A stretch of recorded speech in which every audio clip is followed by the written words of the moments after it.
There is a little bit of ego in the government servants, that some of them, they are those who believe in what they have tried to do home, and they believe it is enough for anyone to follow, for, or even get interested. Actually, because they have chosen to do whatever they have done for Uganda according to their own wish, to their own opinion, without uh, seeking opinions from others, they have ended up, whatever they do, being abandoned. It has been abandoned. The youth, like the Ugandan youth, have turned away from what government is preparing for them home. So this brings ego, you know, especially to people who are preparing government programs home, that the youth and the common people have tried to shun away. You know, it hurts when government continues to plan otherwise, and nationals who are planned before are also thinking otherwise, So the youth have decided to walk away from the government programs. So we don't actually get surprised when we see the Minister of Foreign Affairs coming up talking in contrary, as if he doesn't know. This in itself clearly shows he has an ego about what he thought Ugandans will believe in, and yet it was not to their interest. It was not to their wish. That teaches us what? It teaches us, or it teaches the country, to learn to give a democracy, to learn to include people in whichever decisions that we choose to make. In a country that listens to a common man will always do things that a common man will embrace. But Ugandans have now chosen to walk away because they cannot stay home they cannot stay jobless. Even when government is convinced there is enough jobs, there is what, you see. But it goes behind, it creates this arrangement of labor export. Government itself, among its players, you find that some of them who know exactly what is taking place home, they go round and then begin preparing this arrangement of labor export. So we shouldn't be surprised to hear some of the sects in the government trying to go against their own wish, their own programs. They talk as if they don't know what is taking place. So we must be aware that indeed there is that kind of ego that is killing some of the government servants, the ministers. Many people are divided because some myopically believe that whatever they think in their brains and they put it in place here in Uganda, it is what will work for all Ugandans. No, that has failed to work, and this has been proven by the sheer movements of the youth leaving the country. Secondly, there is also an ego or a belief that Ugandans will accept to stay home, without better wages. And then they will be patient to small government programs, which do not actually yield much in their lives. They will all end up abandoning these kind of programs, and don't be surprised to see them, shunning all these government programs. And some people are benefiting, the few people who are perpetrating and promoting these programs, lying to government instead of advising it. They will always come and continue telling the president how things will work. Let's put this. They keep lying to the president. And when the president releases this kind of money or propels these monies to them, they eat this money, You remember from that money that was given to the youth fund, and also now these current funds they are releasing. It is all money wasted.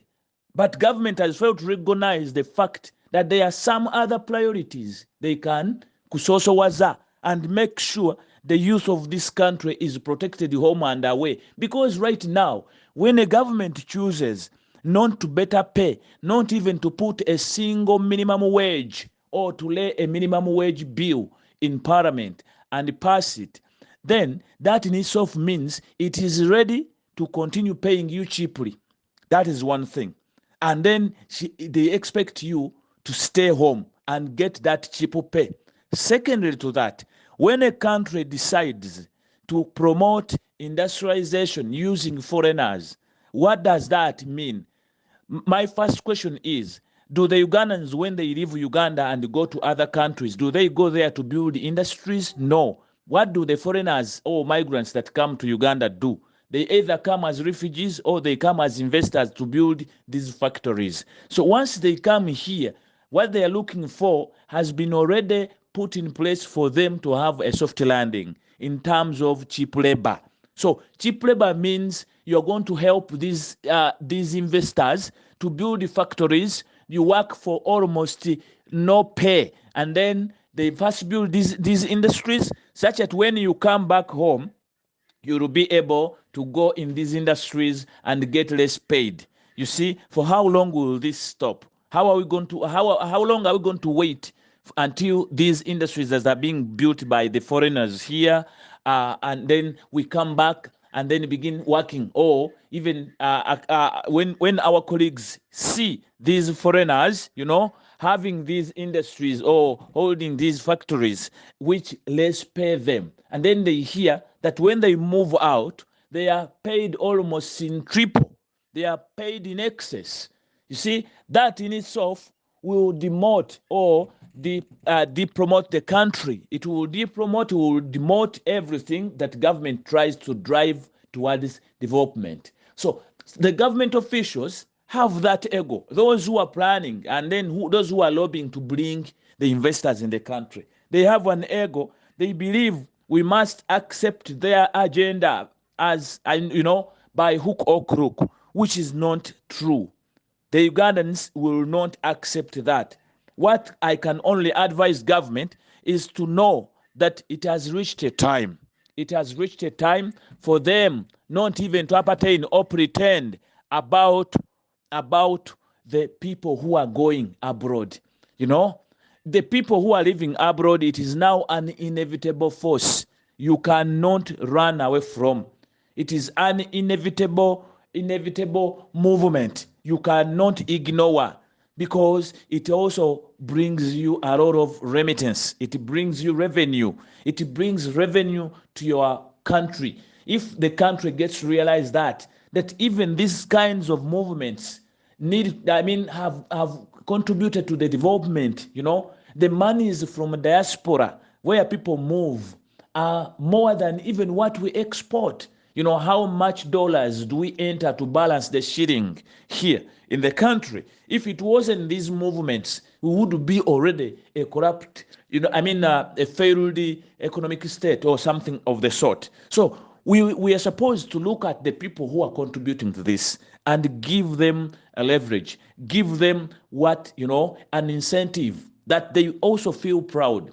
The country like Uganda should be geared up to protect the nationals who have decided to live abroad, because these people left in peace. Some of them leave without wanting to fight back to government.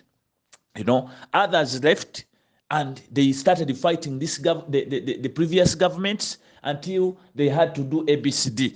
You understand? To where we are. But the current migrants who are leaving, these are economic migrants. They are oppressed and pushed because of poverty and the unemployment rate that is alarming. So if they live in such a way, they have left and they go find something to do. They don't send it to Hong Kong, they don't send it to China, they don't send it to DRC, but they send it home. They rather send it home where they know they have left life not being easy. So a serious government should not even pretend about it. This pretense of some of the capitalists who want also to continue lying to the president that what we can accumulate just a few people who are rich, extorting our money, dealing in these investors. These are the people whom we are looking at, forgetting the huge number of Ugandans who are growing up, who are in need of bad in need of these jobs, badly in need. We forget them, and these are at-risk people. They can easily turn into a time bomb if a country doesn't watch it.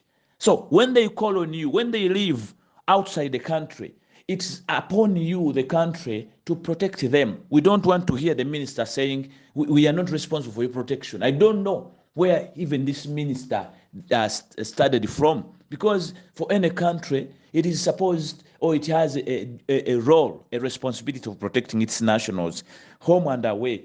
That's why countries have missions. They have embassies in different countries for protection of their nationals. How dare you then see your nationals moving to another country, not as rebels, but as people, who have gone to, economic migrants. They go even work for a short time and return home, and you ignore them when they have issues. You fail to go into treaties and agreements with those countries, the host countries, such that you bargain and see that your own have got ways to be protected. This is what you have to do as a country, other than you going in defensive and also pretending how you do not support the movement, yet home you have provided nothing, and it is totally nothing, because nobody is going to stay here and wait for you until you start paying them better so that they move. You are at the same time, you are the very people who have licensed companies, always advertising yourselves as government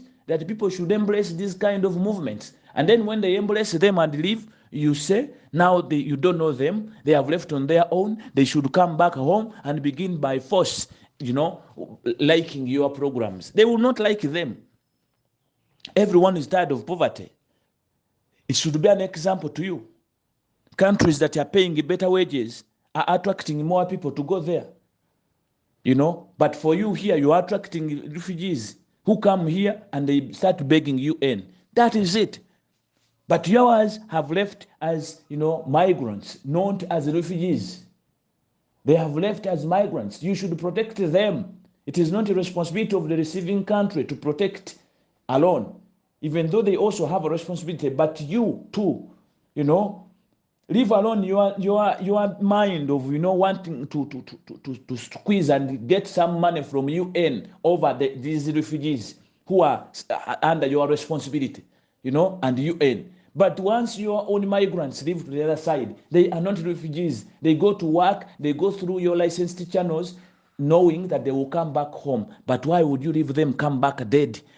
Why would you leave them come back and then they come in questions and you have no way to, you have no one to ask. You just leave cases like that. Why? Ugandans who live through your companies are not refugees. They are not refugees. They go as migrants.